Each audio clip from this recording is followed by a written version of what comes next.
All right, back with week 2 of the Outliers mining mini-series. Thanks to everyone who joined in for the first episode last week. We interviewed Brad Jewson, our Director of Mining. This week, exciting guest, I have Salar. He's the CEO of Outliers.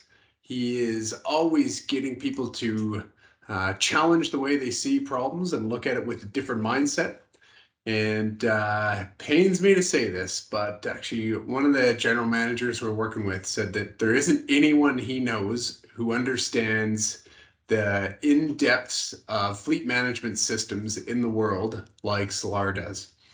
So today we're going to be talking about productivity and efficiency, two themes that we are passionate about. So we'll jump right into it. Okay, another episode of Outliers mining mini-series. So with me today is Salar. So Salar is the CEO and co-founder of Outliers. He's been the brainchild and the catalyst behind all of this. Absolute passion for the mining industry. Mining engineer who's worked from the owner side, also in consulting, pretty well every continent that has mines. So Salar, just to start off, we're talking about what's a big problem that you're seeing in the mining industry that we like to help out with.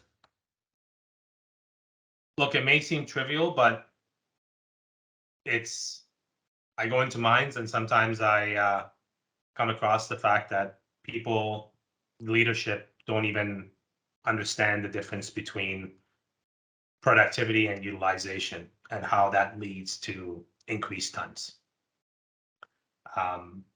And how you manage those to provide or give you higher output.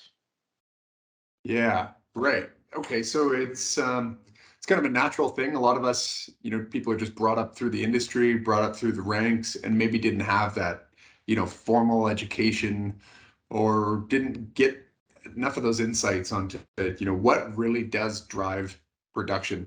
They might intuitively know it, but maybe it's not measured that well. So what do we do about it? Yeah, look, and it's not formal education. It's just we haven't, most people haven't had the chance to actually be shown or described or the relationship between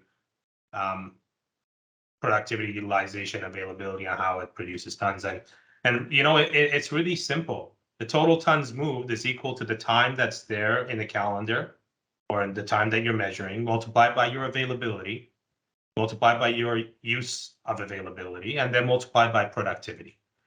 That's from first principles as it sits. And honing in on the problem statement that I said, not understanding the difference between productivity and utilization, comes down to the fact of utilization or use of availability is the time that you're not producing, but the asset is available.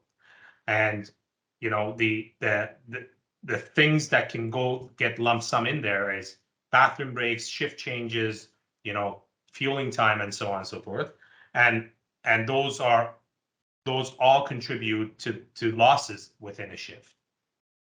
And they need to be managed in a certain way. Productivity is about the rate. When you are working, okay, how fast are you producing? Okay. And that differentiation, though maybe semantics or though maybe concepts that kind of a supervisor or a superintendent says, well, yeah, of course that's the case. If when you're thinking about a continuous improvement mentality, to be able to understand the difference between them two kind of gives you the ability to hone in to find out where improvements are. And more importantly, it's not even at that level where improvements come. Understanding the difference between utilization and productivity is still not going to solve your problem because there's still too high level of KPIs. Mm-hmm. Ryan, please go improve your productivity. Let's say you're a supervisor in the field. Yeah. I actually had a good example. I was at a mine and, the superintendent came to the supervisors, to different crews and says, crew A has the best utilization. Everybody, you need to get your utilization to that level. These types of directives, when they come, even though they have the best intent in mind, they still drive different behavior. Mm-hmm. 2 weeks later, we came back, everybody was sitting at high utilization, tons produced did not change.